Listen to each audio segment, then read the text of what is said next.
Patay ang isang pulis matapos magulungan ng truck sa C3 Road sa Caloocan kanina madaling araw. Ang biktima pauwi na raw sana galing sa 24 oras na duty sa SONA. Live mula sa Caloocan, may unang balita si James Agustin. James!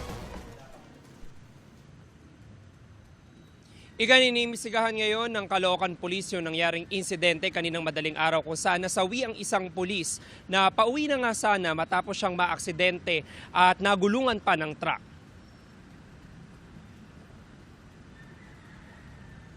Nakuna sa CCTV ang pagdaan ng 10-wheeler sa C3 Road Caloocan pasado alas 2 na madaling araw kanina. Ang sumunod na nakita, isang motorcycle rider na nakatumba sa kalsada. Nagulungan pala ng truck ang rider. Isinugod ng rider sa ospital pero dineklarang dead on arrival. Ayon sa isang saksi sa 5th Avenue pa lang ay nakasabay na niya ang rider. Napansin ko na gumigiwang na siya, nagpaling-paling na. Ang sa unahan namin may trailer. Pagdating doon sa trailer, gusto niyang umubertik. Pagpaling niyang ganun, pumalo siya doon sa driver side.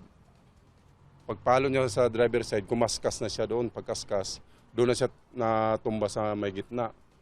At doon na siya kinain ng 2 gulong. Kinumpirma ng mga kaanak na isang pulis ang 33 anyos na nasawing rider. Pauwi na raw ang pulis sa kanyang bahay sa Caloocan mula sa kanyang duty sa SONA na mangyari ang aksidente. Galing po siya sa SONA kasi naka-duty siya 24 hours po.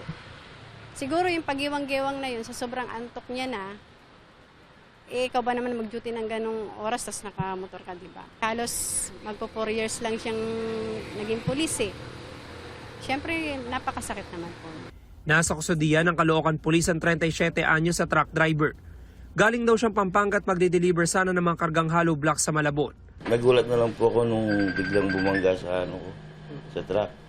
Pagtingin ko nakaandusay na yung tao. Hingi po ako ng pasensya sa kanya kasi hindi naman po namin kagustuhan yung ganyan.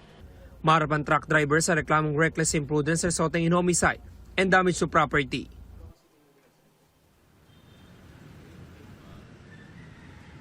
Samantala na ipagbigay alam na ng mga kaanak sa tatay ng nasawing pulis ang pangyayari. Yung manilitas mula po rito sa Caloocan, James Agustin, GMA News.